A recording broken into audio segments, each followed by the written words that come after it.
TET mathematics number system best MCQs by doctor Lalit Kumar आज मैं आपको पढ़ाने वाला हूं। तो अगर आपने अभी तक चैनल को सब्सक्राइब नहीं किया है, आपने वीडियो को लाइक नहीं किया है, तो जल्दी से लाइक करें और चैनल को सब्सक्राइब करें, वीडियो को शेयर कर दें, जिससे कि सभी लोगों तक ये पहुंच जाए और ज़्यादा से ज़्यादा मात्रा में बच्चे जुड़ें, ज़्यादा से ज़्यादा क्वांटिटी में बच्चे यहाँ पर जुड़ें और तरीके से चीज़ों को समझने की हम कोशिश करें।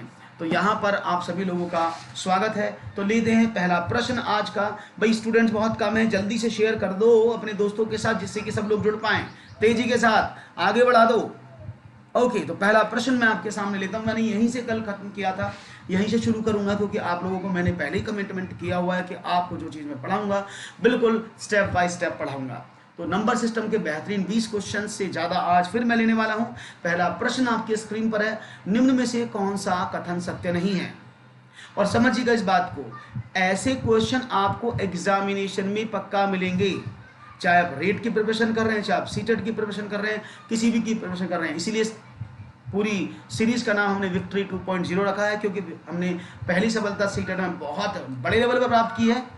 ओके, तो अब ये दूसरे लेवल पर हम बात कर रहे हैं विक्ट्री 2.0 में। तो निम्नलिखित में से कौन सा कथन सत्य नहीं है, ये आपको बताना है। पहला, पूर्ण संख्याओं में योग व गुणन दोनों ही संक्रियाओं पर सहचार्य नियम लागू होता है, यानी associative law is applicable on the whole numbers in the multiplication and addition. पूर्ण संख्याओं के गुणन के लिए शून्य तत्समक अवयव है, यानी 0 will be the multiplicative identity of whole numbers. पूर्ण संख्याओं में योग व गुणन दोनों ही संक्रियाओं पर क्रम विनिमय नियम लागू होता है, यानी क्रम विनिमय का बोलते हैं कम्यूटेटिव लॉ, यानी मल्टीप्लिकेशन और एडिशन में कम्यूटेटिव लॉ लागू होता है क्या? फोर्थ, पूर्ण संख्याओं में योग पर गुणन में वितरण नियम लागू होता है, यानी डिस्ट्रीब्यूटिव लॉ इज एप्लीकेबल। तो यहां पर आपके सामने सवाल है, ए पहला ऑप्शन है 4। तो मैं आपको बता देता हूं, सहचार्य नियम का मतलब होता है a plus B plus C is equal to what? a plus B plus C. से मल्टीप्लाई में होता है कि a multiply by B multiply by C always be equal to a multiply by B multiply by सी।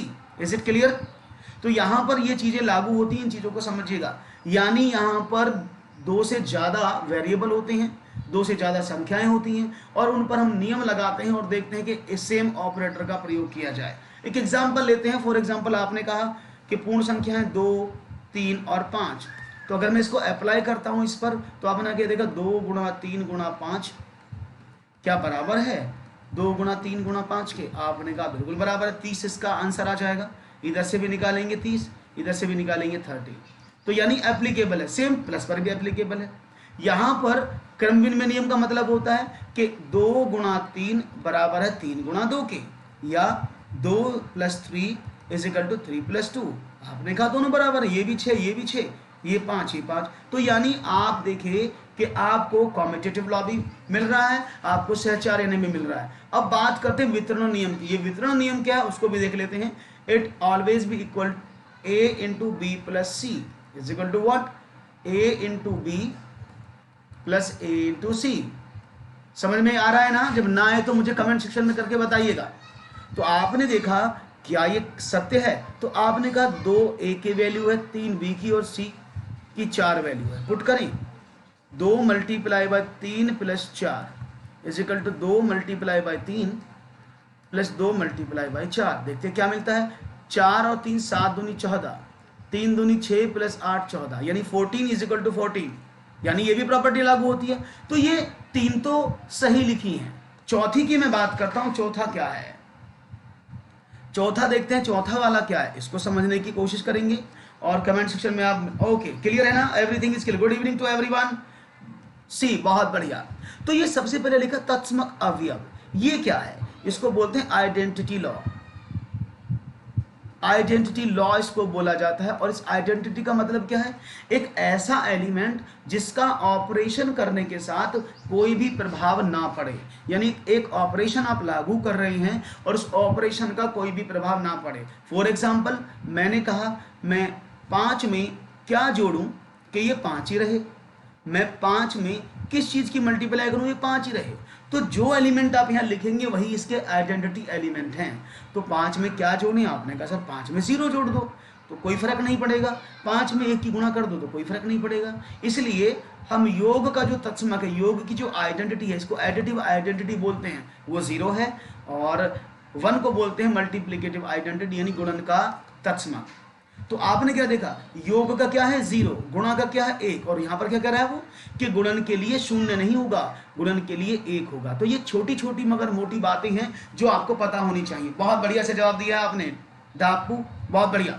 तो इस तरह से आप सवालों को सॉल्व कर सकते हैं। तो एक और सवाल आपके स्क्रीन पर लेता हूं, ये रहा। निम्न कथनों में से कौन सा सत्य नहीं है, ये आपको बताना है। बहुत ही कॉमन सवाल है, 0 को सब जानते हैं, तो 0 पर आधारित सवाल है। A, B, C और D 4 ऑप्शन आपके सामने रखे हुए हैं और मैं चाहूंगा आपका चारों में से कौन सा। लेट्स सी, तेजी से मुझे आंसर चाहिए। देखिए, स्टडी को बिल्कुल इस तरह से बनाया जा रहा है आप लोगों के लिए कि आपको कोई प्रॉब्लम ना हो सवालों को करने में, एक भी क्वेश्चन में आप ना अटके, ना ही प्रॉब्लम हो। तो 21 का डी यहाँ पर राहुल जी कह रहे हैं 21 का डी। ओके, सत्य नहीं बोला गया है, इनमें से कौन सा सत्य है, कौन सा सत्य नहीं है, ये आपने बोला है ऑप्शन 21 का डी। अब देखो, 0 में अगर 0 जोड़ते हो तो 0 ही मिलेगा, राधे राधे। 0 में से 0 घटाओगे तो 0 ही मिलेगा, 0 में 0 की मल्टीप्लाई करोगे इट ऑलवेज बी 0। लेकिन 0/0 की जो फॉर्म है, इस फॉर्म को सॉल्व नहीं किया जा सकता और इस फॉर्म का नाम होता है इनडिटर्मिनेट फॉर्म। इनडिटर्मिनेट जिनको बोलते हैं अपरिभाषित। आप अगर मैथ से पढ़े हैं इंटर तक तो आपने लिमिट का चैप्टर जरूर पढ़ा होगा। लिमिट x टेंड्स टू 0 और यहां पर लिखते थे x -2 का होल स्क्वायर अपॉन x। तो अगर हम इसमें सीधा 0 पुट कर देते हैं तो it will become 0/0। x = 2 put करूं तो इट बिकम 0/0। तो ये फॉर्म गलत होती है, इन्हीं को बोला जाता है रॉन्ग फॉर्म, अपरिभाषित। बहुत बढ़िया। No no no no no, infinity नहीं होता, 0/0 is not equal to infinity. 0/0 always भी अपरिभाषित यानी इनडिटर्मिनेट फॉर्म। ओके, बहुत बढ़िया, अच्छे सवाल है, छोटे छोटे मगर मोटे सवाल हैं। एक और सवाल आपके स्क्रीन पर ये रहा। जल्दी से लाइक बढ़ाओ दोस्तों, व्यूअर्स को बढ़ाओ, आगे शेयर करो, अच्छे सवाल आपको मिल रहे हैं। और एक और सवाल है, 1 लाख की पूर्ववर्ती संख्या क्या है, दैट इज प्रिसीजर। 1 लाख का प्रिसीजर क्या है। पानी पी लेता हूं एक बार।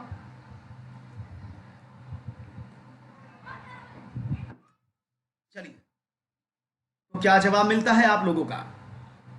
1 लाख की पूर्ववर्ती, पूर्ववर्ती का मतलब मैंने कल भी समझाया था, फिर बता देता हूं। अगर मैं आपसे बात करता हूं 9 संख्या कोई लिखी है, अगर मैं इसके पूर्ववर्ती की बात करता हूं तो यानी इस 9 में से 1 कम कर दो तो इससे पहली संख्या। अगर मैं इसकी बात करता हूं परवर्ती, परवर्ती मीन्स इसमें 1 प्लस कर दो तो ये बनी 8, ये बनी 10। यानी पूर्ववर्ती को बोलते हैं अनुवर्ती भी बोल देते हैं और परवर्ती को उत्तरवर्ती भी बोल देते हैं, याद रहेगा। इसको अंग्रेजी में प्रीसीजर, इसको सक्सेसर, तो इसको प्रीसीजर और सक्सेसर बोलते हैं। तो कर सकते हैं आसानी से। तो आपने कहा 9 की पूर्ववर्ती संख्या कौन सी है, आपने ऐसे निकाला, तो उसने बोला 1 लाख। 1 लाख की पूर्ववर्ती यानी 1 लाख से पहली संख्या कौन सी है, आप अब तो बता सकते हैं, सिर्फ एक ही तो कम करना था, यानी 99,999।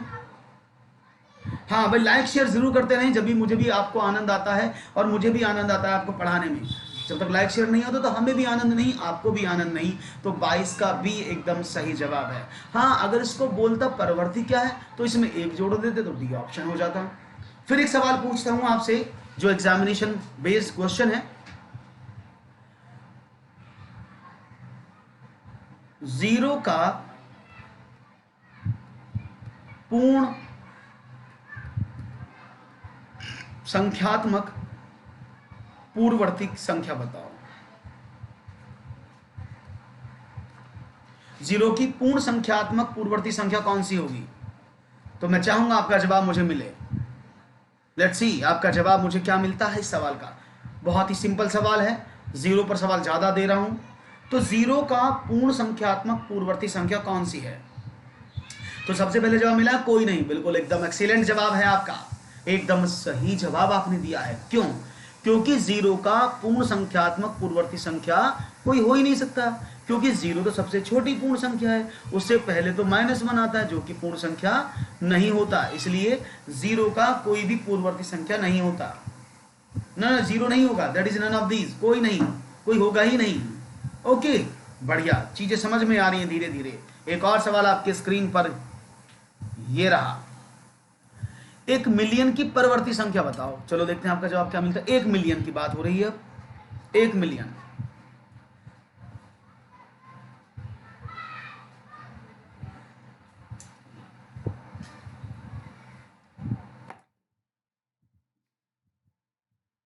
एक मिलियन की मैं बात कर रहा हूं, तो देखो अब मैंने कहा परवर्ती, परवर्ती मीन सक्सेसर, आगे वाली संख्या। तो आपने 1 मिलियन, अच्छा पहले बताओ 1 मिलियन किसके बराबर होता है? अभी आपने यूट्यूब पर देखा होगा, 1 मिलियन होता है 10 लाख के, ये तो होता है इकाई, दाई, सैकड़ा, हजार, 10,000, लाख, 10 लाख। या आप इसको बोल सकते हैं 1000 के बराबर होता है, और जहां पर के का वैल्यू क्या है, के ऑलवेज भी इक्वल टू 1000। ओके, तो 1 मिलियन 10 लाख के बराबर होता है। अब 10 लाख की परवर्ती यानी प्लस एक संख्या कौन सी है? तो आप बोलेंगे 10 लाख 1, और आपने देखा इकाई, दहाई, सैकड़ा, हजार, 10,000, लाख, ये तो 1 लाख 1 है, तो सी तो गलत हो गया, यानी ये वाला 10 लाख 1 राइट ऑप्शन। हाँ बिल्कुल प्रवेश, अब आपने सही कर दिया है, जवाब बी होगा, एकदम सही जवाब आपने दिया है। तो बढ़ते हैं एक और सवाल की तरफ। ऐसे ही सुंदर सुंदर सवाल आपके सामने हैं नंबर सिस्टम से जो एग्जाम बेस्ड हैं, और मैं देख रहा हूं कि बच्चे बड़े कम हो। भाई क्या आपको समझ नहीं आ रहा है कि सवाल कैसे है? मैं तो बड़ी नॉर्मली तरीके से आपको सवालों को समझा रहा हूं, फिर आप गलत कैसे कर रहे हैं? तो मैं ये नहीं समझ पा रहा हूं आपका। 58 तथा 80 के बीच सम संख्याओं की संख्या कितनी है? अच्छा सवाल है। 58 और 80 के बीच सम संख्याओं की संख्या कितनी है? Find out the even numbers between 58 to 80।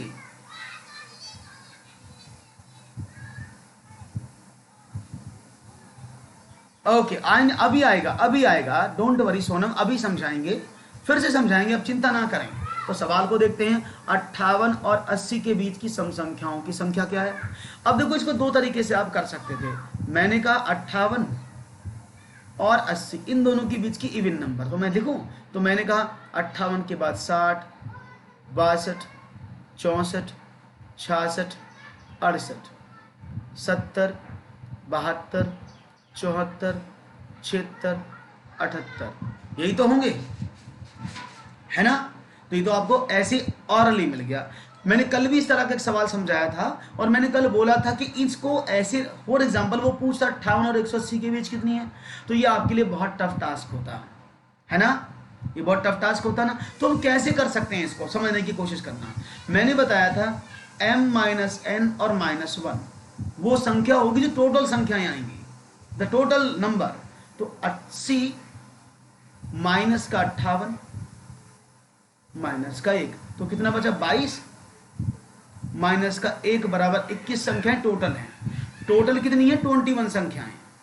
लेकिन उसने टोटल इवन ऑड हैं, ये 21 संख्याओं में इवन नंबर भी हैं और ऑड नंबर भी हैं, क्योंकि आपने टोटल संख्या निकाली है। और ये तो आप जानते हैं कि अगर मैं बात करता हूं इवन और ऑड की, तो दी गई संख्याओं में आधी संख्याएं इवन और आधी ऑड होती हैं, और अगर ऑड नंबर दिया है तो ऑड एक फालतू होती है, इवन एक कम होती है। यानी 21 का आधा करें तो 10 इसमें इवन नंबर होंगे, 11 इसमें ऑड नंबर होंगे। समझ में आ गया कैसे किया है? कोई प्रॉब्लम तो नहीं है ना? ना 58 के बीच में बोला है ना, इन 58 और 80 के बीच की, तो 58 यहाँ आ रहा था, 80 यहाँ आ रहा था, इन दोनों के बीच में तो यही आएंगी ना। उसने साफ साफ बोला है कि इन दोनों के बीच की संख्याएं आपको बतानी है। Is it clear? आप चाहें तो लिख कर निकाल सकते हैं, आप चाहे तो फॉर्मूले से भी काउंट कर सकते हैं, चॉइस ऑलवेज बी योर्स। बढ़िया, एक और सवाल आपके स्क्रीन पर देखो, आसान सवाल हैं लेकिन आप थोड़े से घूम रहे हैं और उत्तर आपके थोड़े थोड़े से गलत भी आ रहे हैं। तो चलिए बढ़ते हैं एक और सवाल की तरफ। 16 से 80 तथा 90 से 100 के बीच पड़ने वाली अभाज्य संख्याओं का योग कितना है, ये आपको बताना है। तो चलो देखते हैं आपका जवाब मुझे क्या मिलता है, और तेजी के साथ दीजिएगा जवाब, जिससे कि मैं भी जान पाऊं कि क्या है आपका क्वेश्चन करने का हिसाब और कितना अच्छे से आप देते हैं इसका जवाब। और ये सवाल आपको हमेशा एग्जामिनेशन में मिला है, याद रख लीजिएगा। ये सवाल आपको एग्जामिनेशन में बहुत बार मिल चुका होगा जो मैं आपको बता रहा हूँ। तो इसको ध्यान से करने की कोशिश करेंगे और सभी लोग समझने की कोशिश भी करेंगे। तो मैं देखता हूँ आपका जवाब मुझे कैसे कैसे कहाँ कहाँ कितना मिलता है, ये तो आप मुझे बताएंगे। और अदरवाइज मैं हूँ बताने के लिए, डोंट वरी, तो मैं एक्सप्लेन कर देता हूँ, ऐसी कोई बात नहीं है। अगर कोई प्रॉब्लम है तो लेट मी एक्सप्लेन। ओके, सो चिंता की कोई बात नहीं, समझने की बात है, समझ के करेंगे, सवाल एक बार में समझ में आ जाएगा। ओके, तो चलो मैं बता देता हूँ। तो यहाँ पर आपका जवाब कुछ इस तरह से मिलता हुआ जो कि नहीं मिला है अभी तक, समझते हैं। तो सबसे पहले मैं कुछ आपको बता दूं कि 16 से 80 और 90 से 100 के बीच पड़ने वाली अभाज्य यानी प्राइम नंबर कितने हैं, इसको समझने की कोशिश करिएगा। तो पहले मैं आपको दिखा देता हूं कि तरीका क्या है इनको फाइंड आउट करने का। आपकी स्क्रीन पर एक पिक्चर दिख रही होगी, इस पिक्चर में 1 से लेकर 100 तक की सभी अभाज्य संख्याएं दी हैं। हालांकि मैं आपको ये याद नहीं करा रहा हूं, मैं आपको ट्रिक दूंगा जिससे कि आप इसको एक बार में याद कर लेंगे, है ना। तो देखो समझो, आपने देखा 1 से 10 तक होती है संख्याएं 4, 11 से 20 तक भी 4, ये जो येलो कलर में आपको दिख रहे हैं गोले, ये संख्याएं हैं। 21 से 30 तक 2, 31 से 40 तक भी 2, 41 से 50 तक 3, 51 से 60 तक 2, 61 से 70 तक भी 2, 71 से 80 तक 3, 81 से 90 तक 2 और 91 से 100 तक 1। अब ये संख्याएं हैं जो टोटल हैं। अब यहां पर थोड़ा सा फोकस करिएगा। तो आपको इसको याद नहीं करना, आपको कैसे याद करना है, 1 से 100 तक की सभी अभाज्य संख्याओं को याद करने का तरीका क्या है, एक नंबर, दैट इज 4422 4422 322 321। ये 1 से 100 तक की सभी अभाज्य संख्याएं हैं। क्या समझ में आया, 4422 322 321 समझ में आ जाएगा, याद हो जाएगा, जिससे कि आप बहुत शॉर्ट में क्वेश्चन को कर पाएंगे। अब ये 4422 322 321 क्या है, पहला 4 1 से 10 तक के बीच की संख्या 4 होती है, 11 से 20 तक भी 4 होती हैं, 21 से 30 तक 2, 31 से 40 तक 2। इस तरह से आप इसको समझ सकते हैं, याद रहेगा। 44 22 यानी 4422 322 321। तो ये छोटा सा तरीका आपको समझ में आया होगा। अब यहां पर समझते हैं, उसने बोला 16 से 80 तक और 90 से 100 के बीच पड़ने वाली सभी अभाज्य संख्याएं बतानी है। अभी बता दे 17 18 देख लेते हैं, अभी आपको समझ में आ जाएगा, डोंट वरी। यानी आपको क्या करना है, 16 से पहली संख्याएं नहीं लेनी है। और आपको एक बात और बता दूं, टोटल काउंट करना कितनी है, आपने कहा 4 4 8 2 10 2 12 3 15 15 2 17 2 19 और 1 20 5 25। तो 1 से 100 तक कितनी संख्याएं होती हैं, याद रखिएगा 25। टोटल नंबर 25 होते हैं 1 से 100 तक। ओके, अब उसने क्या कहा आपसे, उसने कहा 16 से पहली छोड़ दो। 16 से पहली कौन सी है, 1 2 3 4 5 6, तो ये हो गई। उसके बाद क्या बोला, 90 से 100, भाई 16 से 80 और 90 से 100, यानी 80 से 90 के बीच में भी नहीं गिनना है आपको। तो 80 से 90 के बीच में कितनी होती है, आपने कहा सर 80 से 90 के बीच में 2 होती है, 1 और 2, 2 और कम कर दो, तो 8 संख्याएं कम हो गई। तो 25 में से 8 घटा दूं तो 17 संख्याएं टोटल आएंगी। जो आपने दिया 17, that's the right answer. Is it clear, कोई प्रॉब्लम तो नहीं किसी को। तो आप इस क्वेश्चन को ऐसे आसानी से समझ सकते हैं, लेकिन आपको कोड पता होना चाहिए, 4422 322 321, याद रहेगा। तो मैथमेटिक्स को, प्राइम नंबर को इजी बनाने के लिए कोड आप थोड़ा सा ध्यान में रखेंगे तो आपके क्वेश्चन इजीली हैंडल हो जाएंगे। क्लियर है ना, बहुत बढ़िया जवाब दिया आपने, तो वेरी नाइस। तो बढ़े आगे, क्लियर, ओके वेरी गुड। आगे बढ़ते हैं, एक और सवाल, निम्न में से कौन सा सत्य नहीं है, which one is not true. Thank you Rahul ji. Which one is not true, A, दो विभिन्न अभाज्य संख्याओं का में से एक होता है, दो सह अभाज्य संख्याओं का में से एक होता है, दो क्रमिक सम संख्याओं का में से एक होता है, या किसी एक सम और एक विषम संख्या का में से एक सम संख्या होती है।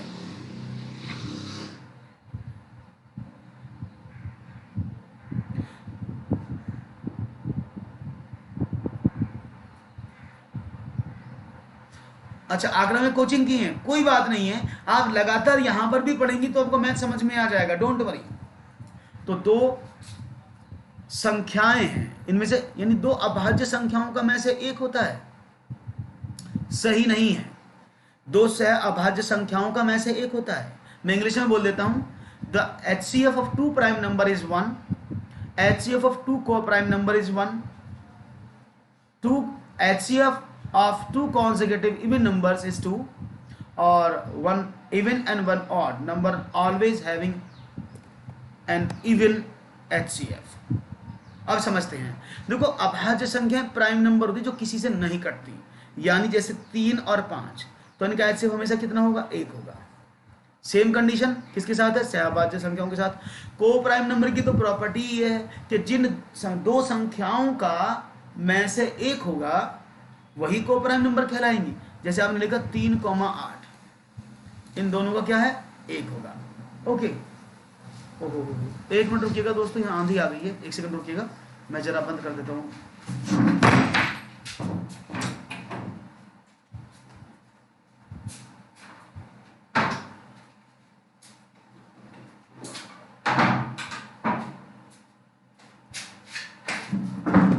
ओके, माफ कीजिएगा, यहाँ बहुत तेज तूफान आ चुका है इसलिए दरवाजे बजने लगे, तो मुझे इसको हटाना पड़ा। ओके, बात करते दो क्रमिक सम संख्याओं का में से।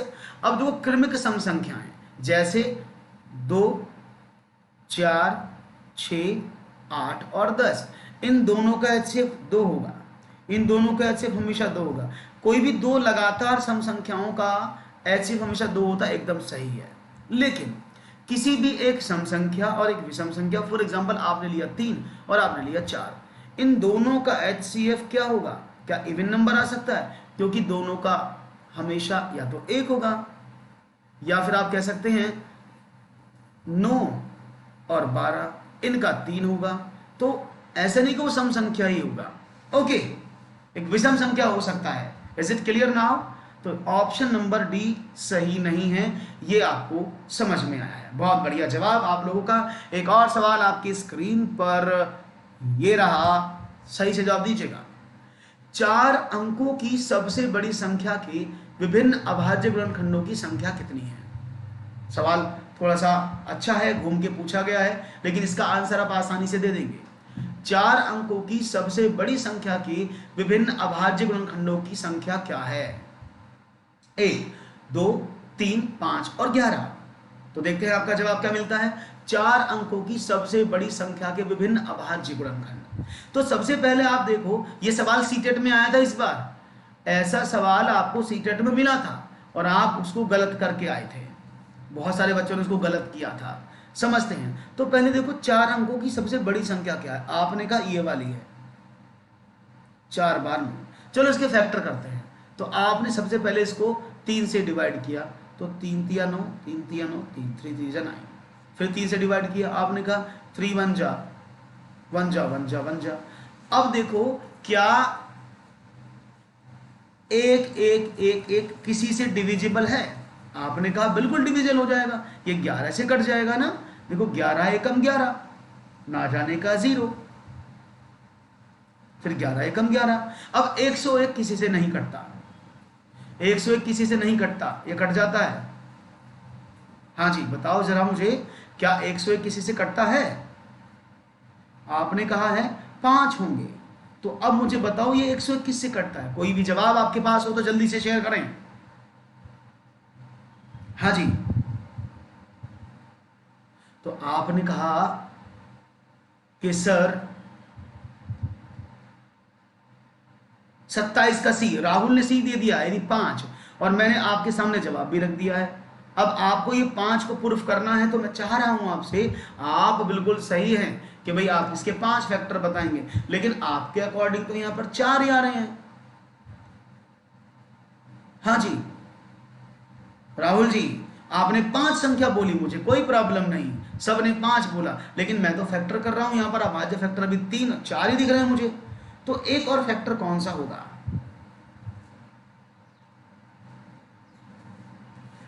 15 लोग यहां पर जुड़े हैं और सब सन्नाटे में हैं। इतना आसान सवाल को आप नहीं कर पा रहे हैं, व्हाट इज द प्रॉब्लम? हाँ जी, आपके कमेंट मुझे नहीं मिल पा रहे हैं। 3 से कट जाएगा। ओ रंजना, तो आपने क्या कहा? आपने कहा बिल्कुल सामने सवाल पड़ा है लेकिन गलत कर रहे हैं, तो गलत जवाब दिया ना यादव जी आपने। तो देखो कितने टोटल फैक्टर बने, 3 इंटू 3 इंटू 11 इंटू 101, लेकिन 3 2 बार रिपीट है, 3 2 बार रिपीट है, तो आप फैक्टर तो एक ही हुआ ना, तो कितने फैक्टर है? 3, 11 और 101, तो राइट ऑप्शन क्या हुआ? That is 3। तो 4 अंकों की बड़ी से, हाँ अब सही बोले ना, बिल्कुल बिल्कुल बिल्कुल। तो 4 अंकों की बड़ी से बड़ी संख्या जो बनेगी उसके कुल अभाज्य प्राइम फैक्टर्स 3 होंगे। Is it okay now? हाँ बहुत बढ़िया, अभी समझ में आया। एक और सवाल, सुंदर सवाल, बढ़िया सा सवाल आपके सामने। चलो, 5 अंकों की सबसे छोटी संख्या के विभिन्न अभाज्य गुणनखंड की संख्या बताओ, यानी smallest number made by 5 digits, how many prime numbers it have. तो देखते हैं जवाब क्या मिलता है। समझो सवाल को तरीके से, जवाब एकदम आएगा आपके पास तरीके से, तो मैं चाहूंगा आपका जवाब तरीके से ही तो मिलना चाहिए। Okay let's see. अब 5 अंकों की स्मॉलेस्ट डिजिट क्या बनती है? 0 0 0 0 1, यानी ये आपके सामने है और आप इसका निकालना चाहते हैं नंबर ऑफ प्राइम फैक्टर्स, तो क्या करेंगे? आपने पहले इसको 2 से डिवाइड कर दिया, तो ये 10,000 था, 5,000 रह गया।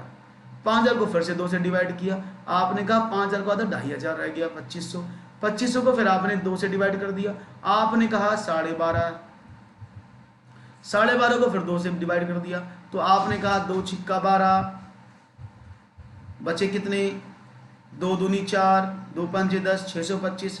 अब फिर इसको 2 से तो कटेगा नहीं, 3 से नहीं, 5 से काटें, तो 5 एकम 5, 125, फिर 5 से काटें 25, फिर 5 से डिवाइड किया 5, और फिर 5 से डिवाइड किया तो खत्म। तो आपने क्या देखा? आपने पाया कि 5 अंकों की सबसे छोटी संख्या के जो अभाज्य गुणनखंड हैं वो सिर्फ 2 ही हैं, एक 2 और एक 5। Is it clear? तो 5 अंकों की सबसे छोटी संख्या के प्राइम फैक्टर्स कितने होंगे? ओनली 2। तो ये सवाल है जो आपको एग्जामिनेशन में बार बार पूछे जाते हैं और आप इनका जवाब देने के लिए तैयार रहिए, क्योंकि अभी प्रीवियस एग्जामिनेशन में जो सीटेट 2020 का एग्जाम था जो 21 जनवरी में 21 में हुआ था, उसमें इस तरह का सवाल पूछा जा चुका है, इसलिए इन सवालों को यहाँ पर इम्प्लीमेंट किया गया है आप लोगों के लिए। एक और सवाल आपके स्क्रीन पर ये रहा, यदि संख्या 7254*98 संख्या 22 से विभाज्य है, तब स्टार के स्थान पर क्या आएगा? तो देखते हैं इसका जवाब क्या मिलता है। आप अब एक संख्या आपके सामने लिखी है 7254*98 और ये 22 से पूरी तरह से विभाजित है, तब इस स्टार के स्थान पर आपको कौन सी संख्या रखनी है? तो यहां पर तो अभी सोच रहे होंगे आप कि सर अभी तक तो 1 से 2 से 4 से सिंगल संख्या से काटते थे, आसानी से हो जाता था, आपने तो संख्या ही बदल दी। तो देखो समझने की कोशिश करना, 7254*98 22 से डिवाइड करना, लेकिन 22 का नियम तो मुझे नहीं पता है, I don't know the divisibility rule of 22, और ये बहुत बड़ा भी, कहां तक मैं याद करूंगा। तो मैंने 22 को देखा, फैक्टर किए और मैंने पाया 11 × 2 इसका मल्टीपल है। तो अब 2 से डिविजिबिलिटी रूल चेक करूं मैं, तो 2 से डिविजिबिलिटी रूल क्या कहता है कि जिस संख्या के यूनिट प्लेस पर कोई भी इवन नंबर या 0 होगा तो वो संख्या 2 से कटेगी, यानी ये तो कंफर्म हो गया संख्या 2 से कट रही है ना। अब इसको चेक किससे करना? 11 से। तो आप 11 का नियम तो सबको पता है ना, 11 का विभाजन का नियम क्या होता है, शायद आपको पता हो, नहीं पता हो तो मैं बता देता हूं। 11 का डिविजिबिलिटी रूल क्या कहता है? The rule of 11 divisibility is कि इवन नंबर पर आए सभी डिजिट का सम माइनस ऑड प्लेसेस पर आए सभी डिजिट का सम घटाने पर या तो 0 मिल जाए या 11 मिल जाए, संख्या 11 से कट जाती है। तो हम कैसे करते हैं? देखो यहां से शुरू करते हैं, यानी ये संख्या ऐसे, ये संख्या ऐसे और ये संख्या ऐसे, फिर ये हो गए इवन प्लेसेस, यानी देखो 1 2 3 4 5 6 7। तो अब दूसरा, चौथा और छठा। अब देखिए क्या हुआ, आपने अगर इवन प्लेसेस को जोड़ा तो 9 और 4 13 और 2 15 आता है। आपने इसको जोड़ा 7 5 12 और 8 20 आता है। तो 20 प्लस एस्ट्रिक ये है और इसका 15 है। मैंने कहा दोनों को घटाने पर कितना आना चाहिए, या तो 0 आ जाए या फिर क्या आ जाए, या आ जाए आपके पास 11। अब देखो 0 तो कोई चांसेस नहीं बनते। अगर मैं 0 का कोई भी वैल्यू पुट करता हूं इनमें से तो क्या आना चाहिए, जिससे कि मेरा सवाल सही हो जाए और घटाने पर मुझे 11 मिल जाए। तो आपने क्या पुट करने की कोशिश की, समझना मैं जो बोल रहा हूं। तो आपने क्या काम किया, अगर मैं इस x की जगह 6 पुट कर दूं तो क्या हो जाएगा 26, और 26 में से 15 घटाऊंगा तो मुझे 11 मिलेगा ना। तो डिविजिबिलिटी रूल क्या कहता है, डिविजिबिलिटी रूल कहता है कि number of even places minus number of odd places always be 11 और 0 हो तो वो संख्या 11 से कट जाएगी। यानी इसके जगह मैंने क्या पुट किया 6, तो ये पूरी संख्या 11 से भी कटेगी, फिर 2 से भी कटेगी, यानी 22 से कट जाएगी।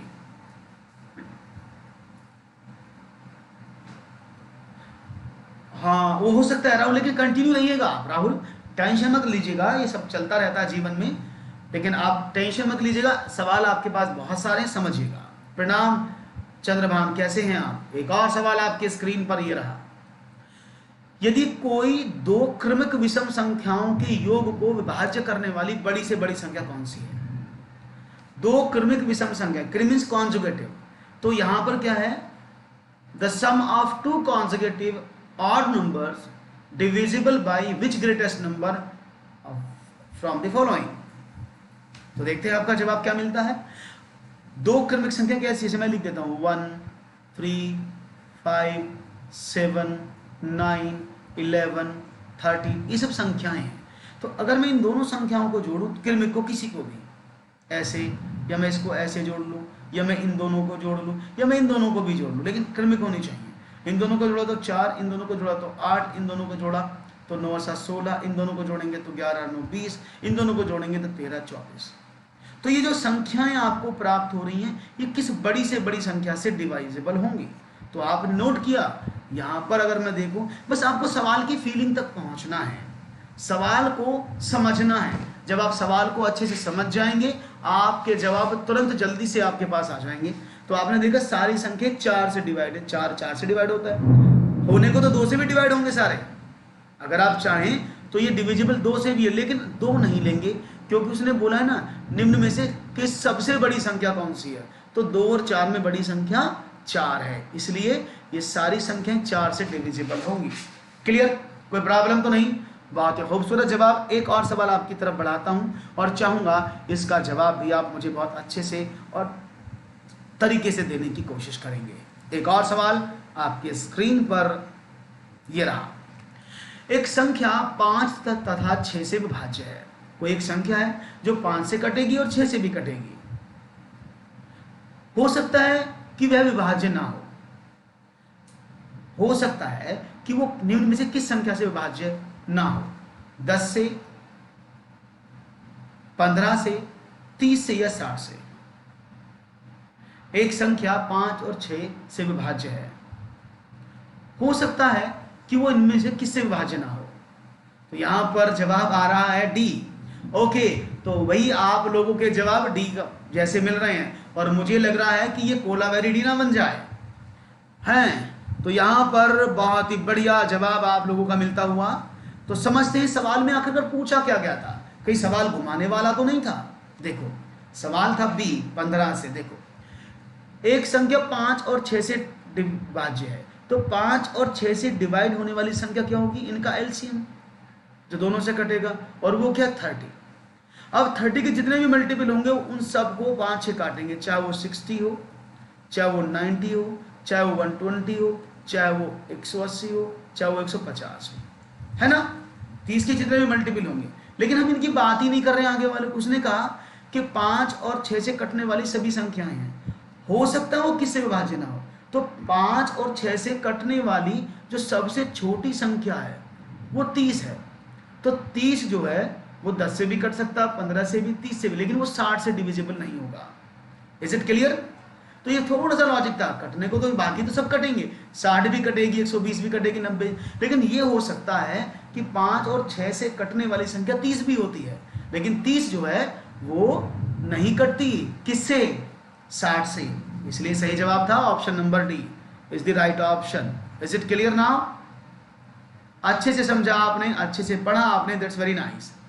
क्वेश्चन इजी था राहुल, लेकिन इसकी भाषा में जो उलझने का काम करते थे वो थोड़ा सा प्रॉब्लमिस्टिक हो जाता है। ओके, आगे बढ़ते हैं, एक और सवाल आपके स्क्रीन पर रखते हैं। संख्या 1 को छोड़कर किसी विषम संख्या की पूर्ववर्ती तथा परवर्ती संख्याओं के गुणनफल को विभाजित करने वाली सबसे बड़ी संख्या कौन सी है? अब देखते रहना सवाल कितना खूबसूरत है। एक 1 को छोड़कर, क्योंकि 1 की पूर्ववर्ती नहीं होती ना अगर वो प्राकृत संख्या होगा, इसलिए 1 को छोड़ दिया है। 1 को छोड़ करके किसी भी विषम संख्या की पूर्ववर्ती और परवर्ती संख्याओं का गुणनफल इनमें से विभाजित करने वाली सबसे बड़ी संख्या कौन सी है? हाँ, सारे क्वेश्चन टेक्निकल हैं, सारे क्वेश्चन टेक्निकल हैं, जिस और आपको एग्जामिनेशन में टेक्निकल क्वेश्चन ही तो पूछे जाते हैं, सीधे सीधे तो आप जोड़ लेते हो। अब इनको कैसे सॉल्व करें, यही तो प्रॉब्लम, यही तो इशू है, इसी को समझाने हम आपको आए हैं। और हम देख रहे हैं लाइक बड़े कम है, बच्चे भी बड़े कम है, मात्र 20 बच्चे हैं, तो भाई जल्दी से आगे बढ़ाओ। स्टूडेंट्स कैसे कर रहे हो? बच्चों को लाओ, खींच खांच के बैठाओ यहाँ पर ला के कि भाई पढ़ना है तो पढ़ना है, पढ़ना है तो पढ़ना है, और अच्छे अच्छे सवालों को, खूबसूरत प्रश्नों को करना है। तो चलिए यहाँ पर जवाब मिला है आपका ABCD को लेकर के। Let's see what will be your answer. Okay, देखते हैं, मैं बता देता हूं। 1 को छोड़ दिया आपने, तो 1 को छोड़कर किसी भी विषम संख्या की पूर्ववर्ती, तो मैंने लिखा 1 तो लेना नहीं है, तो 3 विषम होता है, उसके बाद 5 विषम होता है, उसके बाद 7 विषम होता है, उसके बाद 9 ऑड होता है। उसने बोला इसकी पूर्ववर्ती, तो इसकी पूर्ववर्ती संख्या कौन सी होगी? चलो पूर्ववर्ती भी देख लेते हैं। आपने कहा 3 की पूर्ववर्ती संख्या 2 और परवर्ती 4 होगी, 5 की पूर्ववर्ती 4 और परवर्ती 6 होगी, 7 की पूर्ववर्ती 6 और 7 की उत्तरवर्ती आगे वाली संख्या 8 होगी। तो हमने देखा उसने बोला कि पूर्ववर्ती और परवर्ती संख्याओं का गुणनफल, अब इन दोनों की गुणा करते हैं, तो 4 दूनी 8, 6 चौक 24, 48, ये मिलता है। तो ये सभी संख्याएं निम्न में से किस संख्या से पूरी डिवाइड हो रही हैं? 4 से। बड़ी से बड़ी संख्या बताना है, ऐसे तो ये 2 से भी डिवाइड होंगी, 4 से भी डिवाइड होंगी, लेकिन आपको क्या बताना है? बड़ी से बड़ी संख्या कौन सी होगी, उस पर फोकस करो। छोटी छोटी की बात नहीं हो रही है, छोटी तो 4 है, लेकिन बड़ी से बड़ी संख्या कौन सी है? दैट इज 8, क्योंकि 8 से काट सकते हैं, 8 या 24, 8 6 48, तो 8 is absolutely right answer. Clear है? समझ में आ गया? बहुत ही खूबसूरती से आपने समझा कि सही जवाब था दिस वन। अभी समझ में आ रहा है ना? कोई मेरा साथी जिसको समझ में ना आ रहा हो तो प्लीज आस्क, नहीं तो बढ़ते हैं आगे एक और सवाल की तरफ और देखते हैं एक और सवाल क्या घोल खिलाता है और क्या आपका आंसर लाता है। One more question. 75, 60 तथा 105 के सार्व अभाज्य गुणनखंडों की संख्या क्या है? तो देखते हैं आपका जवाब क्या मिलता है। 75, 60 और 105 के सार्व में होता है कॉमन, अभाज्य गुणनखंडों की संख्या कितनी है? तो देखते हैं आपका जवाब क्या मिलता है। इस देखो ये सब टेक्निकल क्वेश्चंस हैं, जो आपके सिंपल क्वेश्चन है उन्हीं को तोड़ मरोड़ कर थोड़ा सा अलग तरह से रिप्रेजेंट किया और सभी एनसीईआरटी से लिए गए हैं। तो आप देख सकते हैं ये सेशन कितना महत्वपूर्ण है आप लोगों के लिए, और ये कंटिन्यू लगातार चलता है पर डे। तो आप कितना इंपॉर्टेंट इसको मानते हैं ये भी समझ लीजिएगा। तो ये टोटल थ्योरी आप पर डिपेंड है क्वेश्चन को कैसे करते। चलो मैं समझा देता हूँ। मैंने कहा 75 यहाँ पर था, आपने कहा 60 भी यहाँ पर था और आपने लिखा 105 भी यहाँ पर था। तो पहले 75 के फैक्टर करते हैं। तो 75 के फैक्टर क्या होते हैं? आपने कहा 3 इंटू 5 इंटू 5, 60 के करें 2 गुणा 2 गुणा 3 गुणा 5, 5 3 15 चौके 7, 21 पंजे 105, 3 गुणा 5 गुणा 7, यही तो होगा, यही तो हैं सारे फैक्टर्स। तो आपने कहा इनमें सब में सार्व अभाज्य जो कॉमन फैक्टर्स हैं वो कौन से हैं? आप तीनों में है, 3 तीनों में है, 5 तीनों में है, और तो कहीं नहीं है, 3 और 5 ही तो हैं। इन सब में जो कॉमन है वो 3 और 5 है, इसके अलावा तो कुछ भी नहीं है ना, क्योंकि 7 इसमें है तो इसमें नहीं, 2 इसमें है तो इसमें नहीं, तो 3 और 5 दोनों में है। इसका मतलब कितना हुआ, 3 और 5, यानी कुल मिलाकर कितनी संख्या हुई, 2। तो मैं आपसे इसका एचसीएफ नहीं पूछ रहा हूं, जनरली में आपसे पूछा जाता है इसका एचसीएफ मैंने नहीं पूछा। एचसीएफ कितना है, एचसीएफ तो 3 गुणा 5 15 होगा, लेकिन वो उसने ये नहीं पूछा, उसने बोला है टोटल नंबर ऑफ फैक्टर्स कितने जो दोनों में कॉमन है, तीनों में कॉमन है। Is it okay, I think got it, अभी समझ में आ गया ना, क्लियर हो गया, कोई प्रॉब्लम तो नहीं।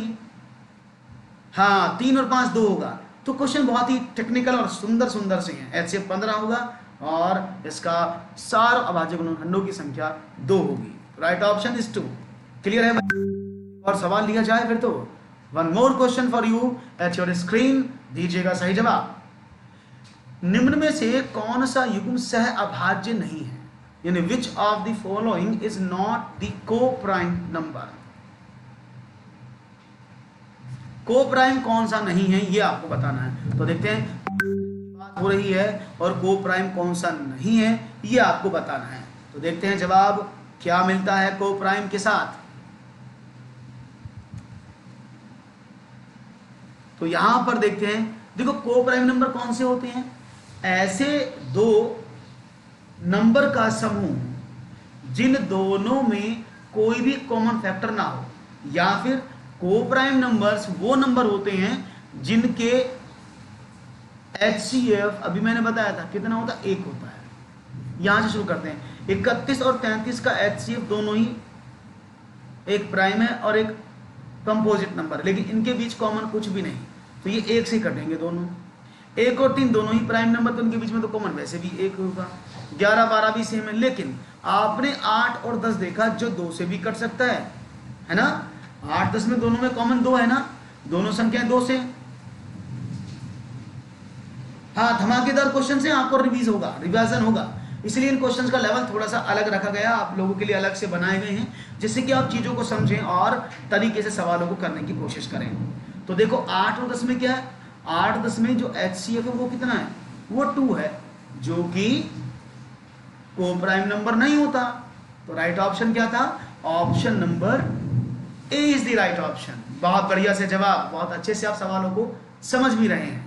एक और सवाल आपकी स्क्रीन पर इंतजार कर रहा है, जल्दी से आंसर दीजिएगा तेजी के साथ। निम्नलिखित संख्याओं में से कौन सी संख्या 11 से विभाज्य है, of the following number is divisible by 11।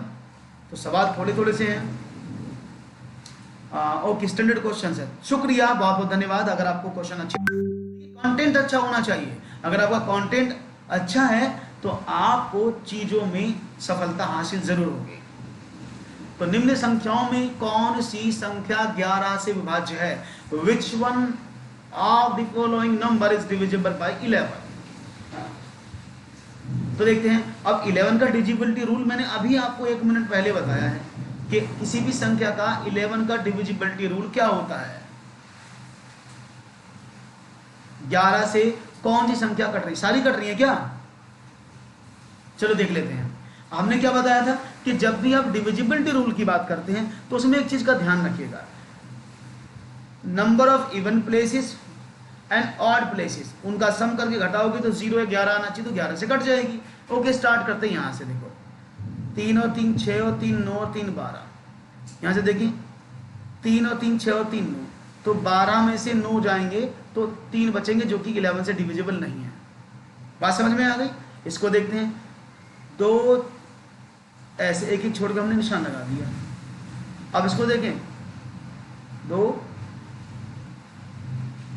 ऐसे, तो कितनी बनी संख्याएं आपने देखा, 2 और 2 4, 2 6, 2 8। इसको देखें, 2 2 4, 2 6 और 2 8, कट जाएगी ना, इट इज डिविजिबल, आसानी से कट सकती है ना। Okay, great. अब देखते हैं